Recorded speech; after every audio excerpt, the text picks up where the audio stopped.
We are Mayak and Sejal Gala from Charlottesville, Virginia.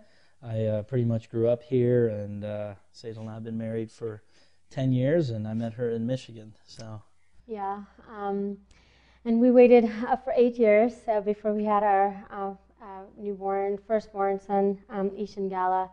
And when we wanted to know that when we were going to be parents, we were totally ready for it. And boy, when we were ready for it, we were ready for it. It was just, as a mom, it was just the best moment of my life. I knew I was meant for this, to be a mother. And I'd read a quote somewhere saying, "A child gives birth to a mother," and that was just so true for me. I came alive when I had Ishan. when Ishan was born, it was such a special moment in our life, and our whole world changed. And to have a little boy, and to watch him, grow up in the short time frame that he did, to be able to spend every moment with him, to watch him, to be able to, just go outside and kick the ball around or go in the playroom and play with his bat. And, it was such a joy. Having him here totally made our life perfect. He was so addicted to my hair.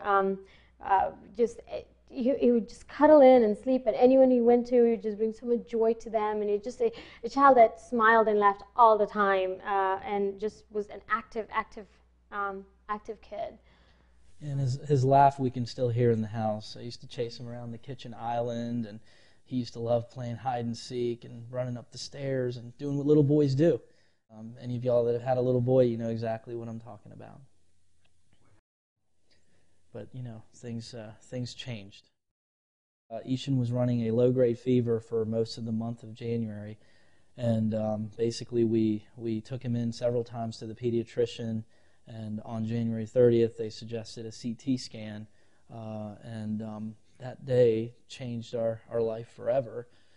We were told to go to the pediatrician's office. And at about 6 o'clock that evening, we were told that Ishan had a mass above his kidney. They didn't know what it was at that time, but in about a 2-week window, we had a surgery done, some testing done, and the pathology reports came back and told us that he had neuroblastoma. And for the next 8 months, I watched my child go through a lot. He went through 7 chemo cycles. He went through 2 surgeries. He was on antibiotics. He was on different antifungal medications. But, bottom line is I watched him be tough. I watched him fight through it. And we really hinged on to the hope that he was going to make it. That is true. One of the things that we also realized is that he was diagnosed at 14 months. But when the treatment started, I saw my little kid not remain a kid anymore and just grow up to be a little man. And he used to love being in people. He used to have long hair, and put a mirror in front of him. He would really enjoy seeing himself in the mirror. And after the treatment, when he lost his hair and he lost his eyebrows, he just really didn't like being in front of the mirror anymore. He didn't like to be outside where the other children were playing because he knew he couldn't walk for a while there after the surgery, and he needed to get the strength back in his legs. And he just didn't want to participate. And you know what? He was so small, and he wasn't even talking yet. And he talked a lot with his eyes. And for us to be in that hospital and see our child go through so much what the treatment causes, and fighting this cancer, it was such a painful experience, not just for him but for parents. And there are so many other parents in that same situation today. There are so many of the children in the hospital today.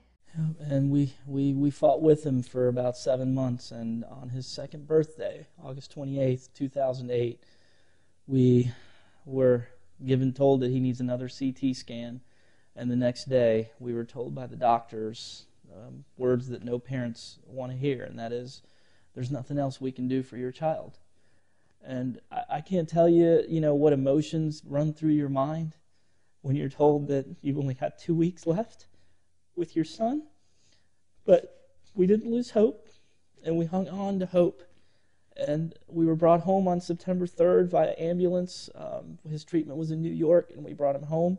And on September the 6th, Saturday morning, Ishan, you could tell he was getting tired. You could tell he was tired of fighting. You could tell he was doing it for us. He was fighting for us. He was pleasing us. He looked at his mother. He looked at me. And we told him we were proud of him.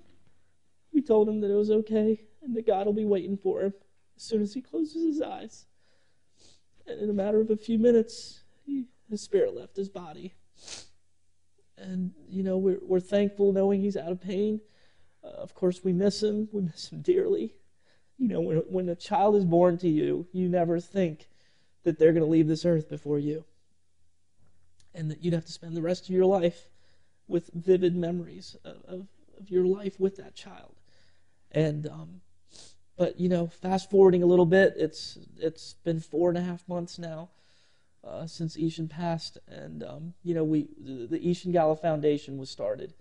And for us, it's a foundation of hope. It's a foundation to keep hope alive, that there is a cure. It's a way for me and Sejal to feel that we're still fighting. That Ishan's memory, yes, we have great memories of our son, but we know his life in 2 years and 6 days had purpose. And our desire is to fulfill that purpose. And we are no longer fighting for his life, but we are fighting for the children's lives right now that are in hospitals getting chemos, that are in hospitals getting radiation, that are in hospitals getting different immunotherapies.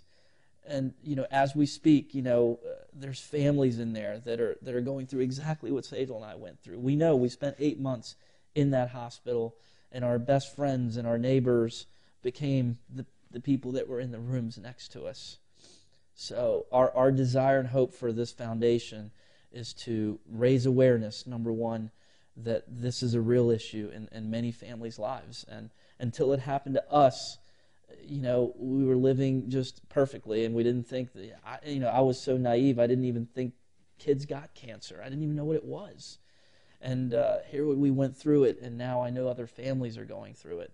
And secondly, our purpose with this foundation is to support research, to support new, innovative research where these kids, that there's an answer for these kids, that no longer will they have to go through these toxic treatments, but go through something a lot less painful, a lot less invasive, that they can come out on the other side and be healthy and go back to their normal lives and be kids again and be able to go outside and play again and to be able to hang out with their friends. So that's our desire with this foundation. Yeah. To all the parents, do not lose hope, because we want you to know that there's good people in this world that are willing to make an effort to change the future for children with cancer. Hope is still alive today, even though our son is in heaven. We still have hope, and that is very, very precious.